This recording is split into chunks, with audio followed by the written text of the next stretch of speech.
Alors ce soir, je ne suis pas venu pour trop, La lumière trop divine prêcher. éclaire le chemin à travers le désert écarlate. Pour te montrer la palpabilité de Dieu. Il y a une dimension du Seigneur que Dieu m'a donné, c'est enseigner, c'est de prêcher, c'est de conduire, c'est d'être le père auprès de ses enfants. Mais ce soir, je ne suis pas venu avec cette casquette-là. Ni la casquette d'enseignant, ni la casquette de berger, mais je suis venu avec une casquette prophétique. Et la casquette prophétique, c'est une casquette que j'utilise les vendredis. Je suis dans une casquette prophétique. Et dans cette casquette prophétique, il y a une casquette de warriors. Je suis venu te porter sur mes ailes prophétiques pour mener le combat avec toi, afin qu'on prenne ce qui t'appartient. Et je ne suis pas venu faire trop de discours. Parce que dans la dimension dans laquelle je veux que Dieu travaille, ce n'est plus une histoire de parole, c'est une histoire de puissance. Ce n'est plus une histoire de discours persuasif, mais c'est une histoire de démonstration d'esprit et de puissance. Quelqu'un est avec moi? Alors je veux que tu dises à ton voisin, positionne-toi bien, parce que pour toi va sortir. Dis-lui, positionne-toi bien, parce que pour toi va sortir. Alors que je voulais prêcher, le Saint-Esprit m'a dit, reste calme, il y a trop de choses que tu leur as dit. Viens leur démontrer que je suis un Dieu vivant. Viens les préparer à ma résurrection. Viens les préparer à ma démonstration. Viens leur révéler que je ne suis pas le Dieu qui va rester au tombeau, mais je suis le Dieu qui va ressusciter très bientôt. C'est pourquoi je veux que tu dises à quelqu'un, ce soir sera très spécial pour toi. Alors écoute-moi très bien et assieds-toi bien. Vous savez, nous sommes en train de sortir du premier trimestre. On est en ce moment on est en train d'entrer dans le mois de mars. Le mois de février est en train de finir. Or, le premier trimestre de l'année va finir en mars. Amen. Et vous savez, dans le plan de l'ennemi, du diable, il a vu que décembre, on lui avait confié une mission. C'était de finir avec toi. Mais il s'est rendu compte que décembre, là, tu t'en sorti. Ta tête est sortie du lot. Tu t'es démarqué. Et tu es arrivé en 2026. Et il voit que tu es encore dans la prémisse de l'année. Alors on l'a envoyé. Et on lui a dit, voilà ce que tu vas faire. Comme ton plan en décembre est échoué, tu as programmé des accidents, tu as programmé de la mort, tu as programmé des choses. Ça n'a pas marché. Change de version. Dis à ton voisin, change de version. Alors maintenant, qu'est-ce que tu vas faire? Tu vas travailler ce qu'on appelle les programmations. Tu vas travailler ce qu'on appelle des programmations. Chaque personne ici dans cette salle a un programme, un plan, a une planification. 2026, je veux faire ça, je veux faire ceci, je veux faire cela, je vais accomplir cela. Voilà mon budget, voilà mon projet, voilà mes affaires, voilà ça. D'autres disent qu'ils vont construire, d'autres disent qu'ils veulent se marier, d'autres disent qu'ils veulent travailler, d'autres ont programmé tout pour que cette année, il ait son concours. D'autres c'est concours de douane, d'autres c'est concours de l'ENA, d'autres c'est concours de l'INFAS, d'autres c'est un projet de voyage, d'autres c'est un projet d'affaires. Chacun a un plan. Regarde ton voisin, demande-lui si tu as ton plan.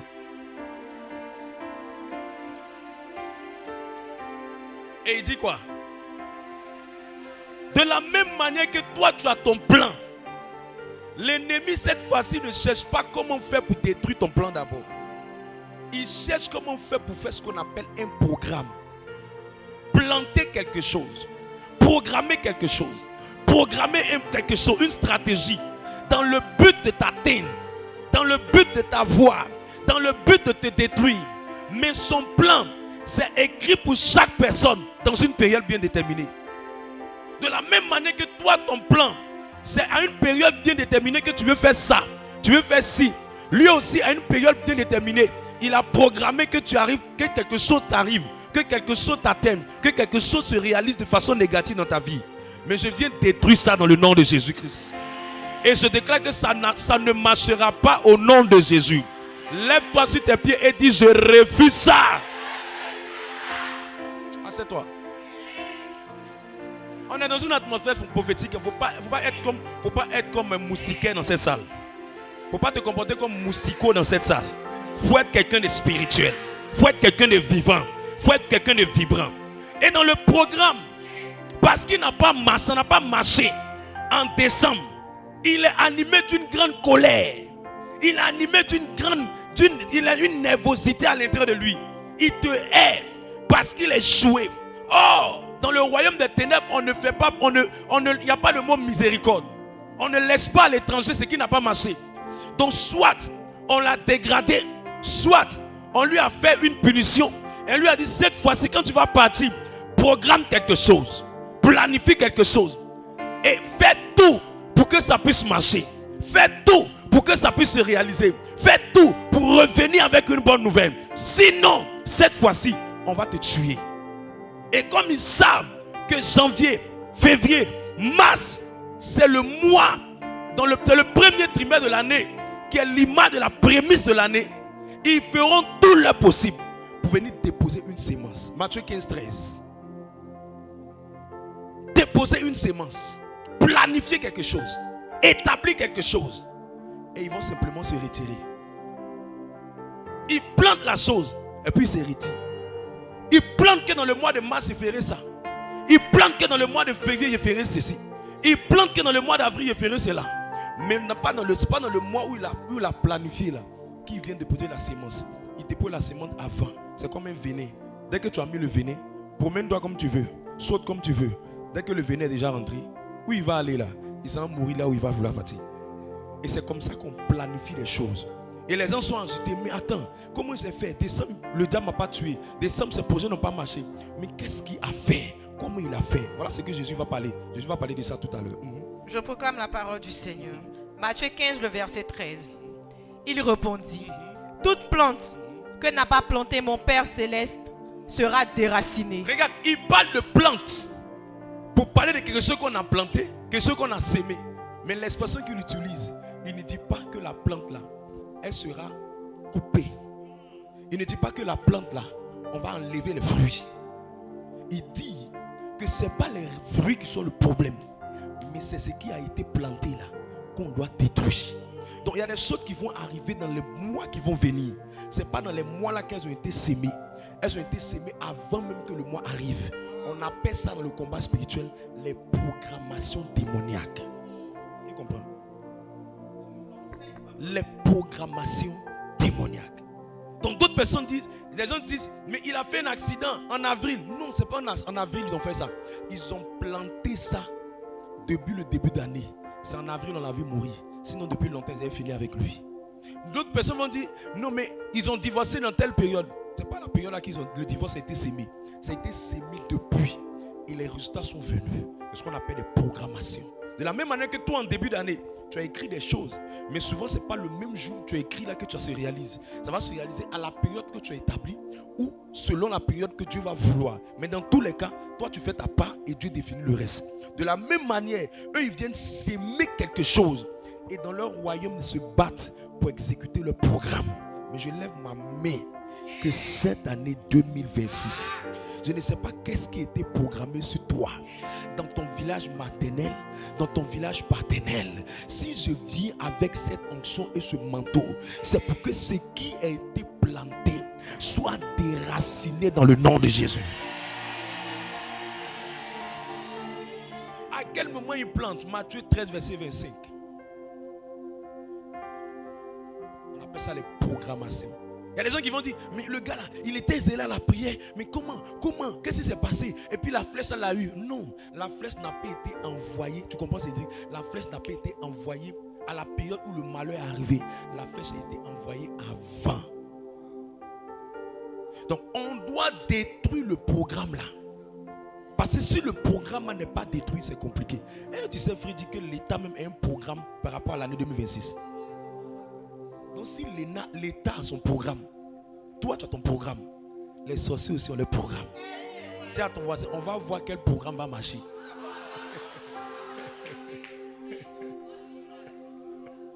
Regarde, même la CE, ils ont fait leur programme pour voir le budget qu'ils doivent gagner. Et ils ont tout fait. Et vous, d'autres là, ils ont fait en sorte que jusqu'on va dire octobre, novembre, ils ne parlent plus encore de l'année 2026. Ils ont déjà bouclé tout. Les recettes sont déjà sorties, les bénéfices sont déjà sortis. Dès octobre, ils sont en train de parler de 2027. C'est ce qu'on appelle la programmation. C'est pourquoi celui qui n'a pas programmé, la vie même va le programmer. Donc tu n'as pas de choix. Soit tu programmes, soit on te programme. C'est comme poulet. Quand décembre arrive, soit il est dans la sauce, ou soit il est dans le ventre de quelqu'un. Il n'a pas le choix. Allons-y, Matthieu 13, verset 25. Mais pendant que les gens dormaient, son ennemi vint, sema de l'ivraie, il sema de l'ivraie parmi le blé, et s'en alla. Et puis il est parti. On appelle ça programmation. Il y a des gens qui disent c'est avril on va t'avoir. Il y a des gens qui disent c'est juin on va t'avoir. Il y a des gens qui disent c'est février on va t'avoir. Il y a des gens qui disent c'est temps. Il y a d'autres on a programmé prison. Il y a d'autres on a programmé mort. Il y a d'autres on a programmé échec. Il y a d'autres on a programmé divorce. Il y a d'autres on a programmé plein de choses. On a programmé te voler. On a programmé détruire. On a programmé accomplir. Jean 10, 10. Verset suivant. Verset 26. Lorsque l'herbe eut poussé, lorsque l'herbe va pousser et donner du fruit, et puis ça va donner du fruit, l'ivraie parut aussi. L'ivraie aussi va paraître. Ah, mais pourquoi j'ai prié, et puis ces choses sont arrivées. Non, ça a été programmé. Si on ne t'a pas enseigné sur le programme, tu vas te rendre compte que ça va agir. Parce qu'une prière sans compréhension, c'est quelque chose qui n'est pas censé. On ne prie pas dans le vide, on prie avec un but. Eux ils connaissent ce qu'on appelle les programmations. Dis à ton voisin, tu connais programmation maintenant, non?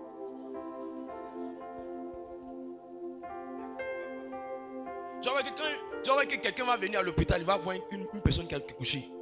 Et puis s'il a l'œil, il a la grâce prophétique.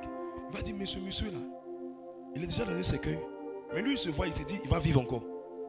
Mais il est déjà dans le cercueil. Est-ce que là, on le voit dans le cercueil? Non. Mais dans la programmation, il est déjà au cimetière. Tout ce qui arrive dans les gens maintenant, c'est des choses qui ont été planifiées avant.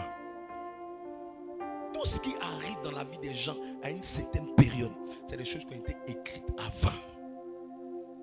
Quelqu'un commence ce que je suis en train de dire là? C'est pourquoi à un moment donné, si on n'annule pas les programmes dans ce trimestre, on est mort. Parce que quand vous allez lire la suite du test, ils vont dire à Jésus, mais on a qu'à enlever la sémence. Il va dire, laissez ça comme ça, on ne peut plus rien faire. Parce que le secret, ce n'est pas d'attaquer la sémence, c'est de détruire le programme. C'est de détruire le programme. Et puis vous savez, quand il y a un programme là, quand il y a un programme, où il y a une programmation, une planification, il y a des gens qu'on appelle les directeurs exécutifs. C'est eux qui sont chargés d'exécuter. Dans le monde spirituel, il y a une équipe de personnes. Ce n'est pas la personne qui t'a attaqué là, qui t'a programmé là, qui va faire le travail. C'est quelqu'un d'autre. Pour que tu ne sois pas conscient de ce qui va se passer. Il y a d'autres, on va passer par la porte de la colère. Il y a d'autres, on va passer par la porte de la provocation. Pourquoi on ne dise pas que ce sont eux? On dise, mais ils ne se portaient pas trop bien. Là, le portaient pas trop bien là. C'est un alibi, c'est un camouflage, c'est une âme pour que les gens sentent que ça n'a jamais été eux les sorciers. Je suis venu enlever le voile là sur tes yeux.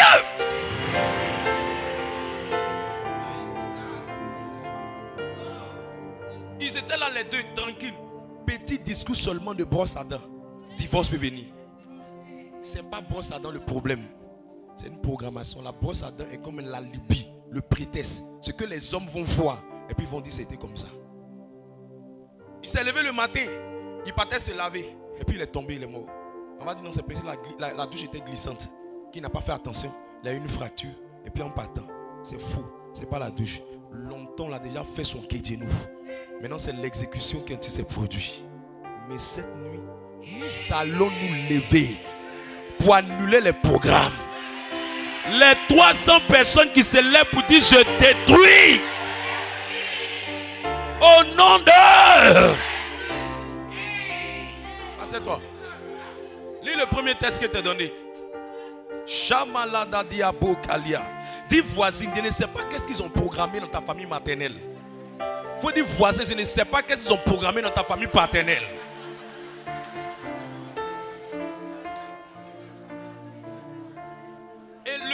Et le programme là, c'est tellement bizarre. Il y a des ennemis visibles et des ennemis invisibles. Les ennemis visibles, c'est ceux que tu connais, qui vivent. Et puis il y a les esprits. Même dans ton lieu de travail, dans le monde des affaires, il y a quelqu'un qui est en train de faire un programme avec une équipe. Et ce genre de programme-là, dans le monde juridique, on appelle ça un complot. On dit que c'est un complot qu'ils ont fait contre toi. Mais c'est un programme.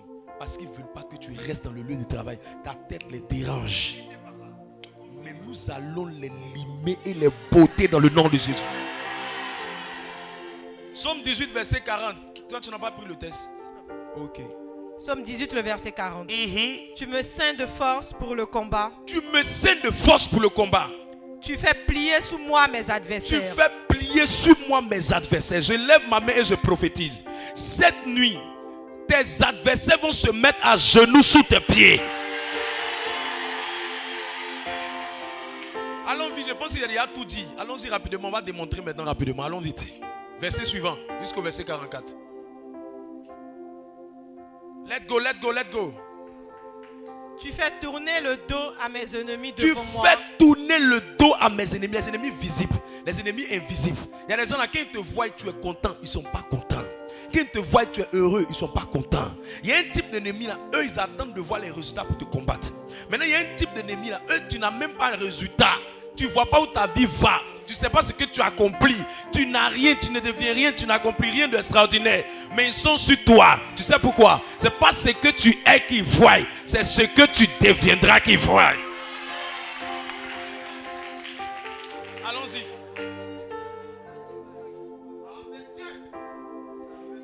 Cette nuit, ils vont tomber. Allons-y vite, Marie, c'est là. Et j'extermine ceux qui me haïssent. J'extermine ceux qui me haïssent. Lève-toi et dis, tout sorcier, tu seras exécuté cette nuit. Tu seras exterminé cette nuit.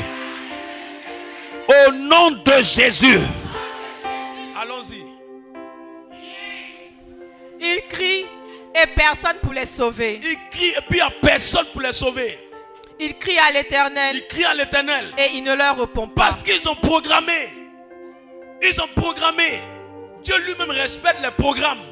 C'est pourquoi quand Dieu nous choisit, il dit voici mon programme pour toi. Jérémie 29 verset 11 à 12. Il dit mes projets pour vous sont des projets de bonheur, sont des projets de paix, sont des projets d'avenir. Ça veut dire qu'il y a un programme pour toi. Mais pour que mon programme puisse marcher, toi-même tu dois coopérer avec moi. C'est pourquoi la suite du texte, vous m'invoquerez et je répondrai. Ça veut dire que tant que tu ne coopères pas, il ne peut pas faire. Et certains sont frustrés, certains chrétiens sont désolés, ils sont amers. Ils disent mais pourquoi Dieu ne répond pas? Verset 43. Je les broie comme la poussière. Ils vont être broyés comme la poussière cette nuit. Parce que tant que celui qui exécute le programme n'est pas mort, le programme va tenir toujours. Si tu ne me crois pas, va demander à Aman, il va demander à Esther. Tant que Aman était toujours là, tant que ce Mardochée était là, Aman avait son plan. Et tant que Aman vivait, il se battait pour exécuter ce qu'il avait programmé contre les Juifs. Donc tant que Aman ne tombait pas, le programme allait continuer toujours à fonctionner. Je ne sais pas qui a programmé quelque chose. Je ne sais pas qui a programmé quelque chose. Quand tu sors, tu es bien sapé, les gens ne sont pas contents. Quand tu sors, tu es souriant, les gens ne sont pas contents. Quand tu salues, les gens ne sont pas contents. Lui là, pourquoi il est trop joyeux comme ça? Tu as ta petite voiture, ils ne sont pas contents. Tu manges bien, ils ne sont pas contents. Quand tu manges, tu rôtes, ils ne sont pas contents. Quand tu te déplaces, ça ne plaît pas. Quand tu es toujours en train de chanter les cantiques de l'Éternel, ils ne sont pas contents. Quand tu attrapes ton rosette, tu arrives, ils ne sont pas contents. Quand tu as ceci, ils ne sont pas contents. Quand tu as acheté un nouveau téléphone, ils ne sont pas contents. Ils veulent quoi au juste?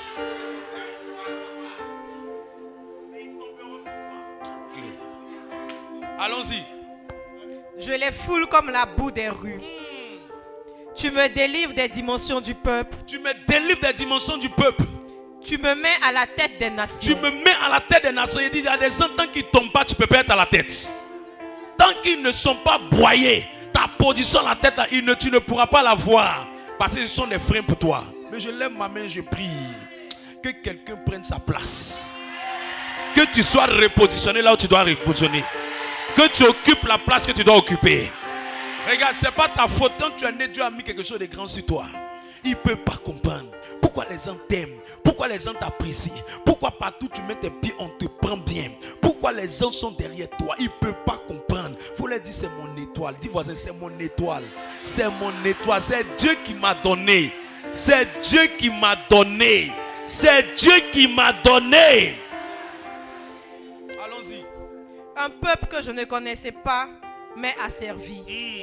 Ils m'obéissent au premier ordre. Les fils de l'étranger me flattent. Les fils de l'étranger. Sauf maintenant. Le prochain psaume. Yes. Ah, je suis pressé. Psaume 27, le si verset 2. Si tu es choco dans cette salle-là, je ne pense pas que tu vas pouvoir faire tomber quelqu'un. Allons-y, psaume 27, verset 2. Quand des méchants s'avancent contre moi. Quand les méchants s'avancent contre moi. Pour dévorer ma chair. Pour dévorer quoi? Ma chair. Ma quoi? Ma chair. Ma quoi? Ma chair. Est-ce que ta chair là, c'est choukouya? Mais il y a des gens là, c'est leur choukouya. Cette nuit, l'Éternel va les détruire. Eux-mêmes, ils vont manger leur propre viande. Toi, ta viande ne sera pas mangée. Leur programme pour que ton sang verse, ça ne réussira pas. Leur programme pour que pendant ton voyage, le véhicule chaville, se mélange, tombe, ça ne marchera pas. Allons-y. Ce sont mes persécuteurs et mes ennemis qui chancellent et tombent. Et qui tombent, ils doivent tomber cette nuit. L'Éternel dit, ce sont eux qui doivent tomber. C'est pas toi qui dois tomber. Ce sont eux qui doivent tomber. C'est pas toi qui dois tomber. Ce sont eux qui doivent tomber. Et cette nuit, il y a plusieurs parmi eux qui vont tomber dans le nom de Jésus-Christ. Verset 3. Si une armée se campait contre moi. Si une armée se campait contre moi. Mon cœur n'aurait aucune crainte. Mon cœur n'aurait aucune crainte. Si une guerre s'élevait contre moi. Si une guerre s'élevait contre moi. Je serais malgré cela plein de confiance. Je dis, la confiance que tu vas avoir après ce temps, ça va faire que tes ennemis seront étonnés de ce que Dieu va faire. Ils vont programmer célibat, ils seront étonnés de voir que tu es en train de te marier. Ils vont programmer pauvreté, ils vont voir que tu es en train de prospérer. Ils vont programmer que tu vas demeurer dans les mêmes maisons, ils vont te voir en train de déménager. Ils vont programmer l'échec, ils vont voir que le succès frappe à ta porte. Ils vont programmer la maladie, ils vont te voir même que tu es en train de bien manger en bonne santé. Ils vont programmer les complots, la confusion, ils vont voir que Dieu est en train de relever ta tête. Et je prie, je prophétise sur la tête de plus de 500 personnes. Dieu vous donne la victoire sur vos ennemis. Dieu vous donne la victoire sur vos ennemis. Dieu vous donne la victoire sur vos ennemis. Dieu vous donne la victoire sur vos ennemis. Ils vous en fait quoi et puis vous fatiguez ces personnes? Ils t'ont fait quoi? Puis tu as fait quoi? Ils sont en train de mettre la pression. Si ce n'est pas sorcellerie, c'est mari de nuit. Si ce n'est pas mari de nuit, c'est un occultiste. Tu es quelque part, quelqu'un voit ton bonheur, c'est des flèches qui veut t'envoyer. Tu es quelque part, quelqu'un voit ton bonheur, c'est des pics qui veut t'envoyer. Mais je dis cette nuit-là, il est en train d'entendre quelque chose qui est en train de le traumatiser. Peu importe le lieu où ils sont allés se cacher, je vois les anges de Dieu les faire sortir pour les vaincre. Verset 4.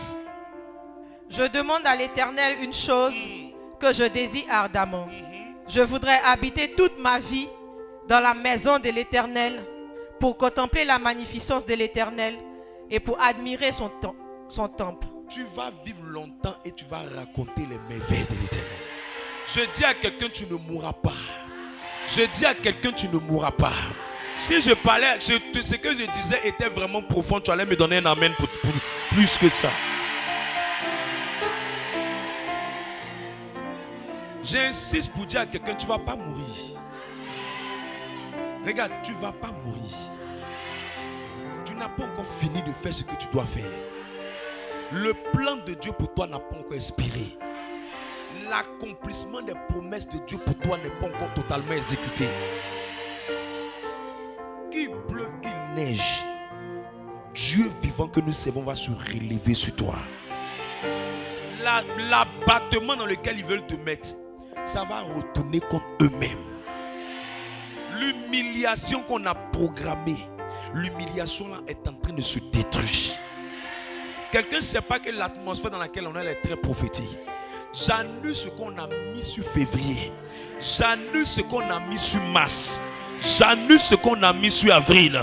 J'annule ce qu'on a mis sur tout le reste de mois de l'année. Les choses qui vont te rendre bizarre, qui vont te rendre misérable, cela ne marchera pas. Cela n'aboutira pas. Allons-y avec Isaïe pour te plaire. Isaïe 62, verset 8. Regarde, avant que tu commences à lire le texte, quelque chose est en train de me déranger. Il y a des personnes qui sont dans cette salle. Ça fait que chaque année, ils sont dans la tristesse. Parce qu'ils ont une grande destinée, mais on leur met la pression de tous les côtés. On les oppresse, on les presse, on les fatigue. L'ange de l'Éternel qui est avec moi m'a envoyé. Dieu m'a envoyé avec une armée d'anges. Je suis venu dire à ces personnes-là, Dieu va exercer vos mains pour combattre ces forces.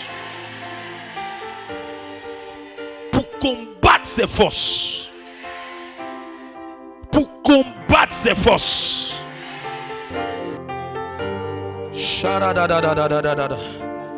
On va se tenir debout pour prier. Ce qui arrive est trop fort. Avant qu'elle commence à prier pour toi. Regarde, si tu pries comme des chocos, tu vas rater quelque chose. Mais si tu pries comme quelqu'un qui est vivant, quelqu'un qui sent quelque chose, quelqu'un qui veut monter quelque part, tu vas rentrer dans une grâce forte et puissante. Lève simplement les mains. Mon Père, dans le nom de Jésus-Christ, exerce mes mains pour le combat. J'ouvre mes mains. Mets ta puissance dedans. Parce que le combat n'est pas physique. Le combat est spirituel. Je veux la force spirituelle. Mets la puissance dans mes mains. Mets la puissance dans mes mains. Mets la puissance dans mes mains. Mets la puissance dans mes mains. Alors commence à demander la puissance dans tes mains pendant quelques minutes.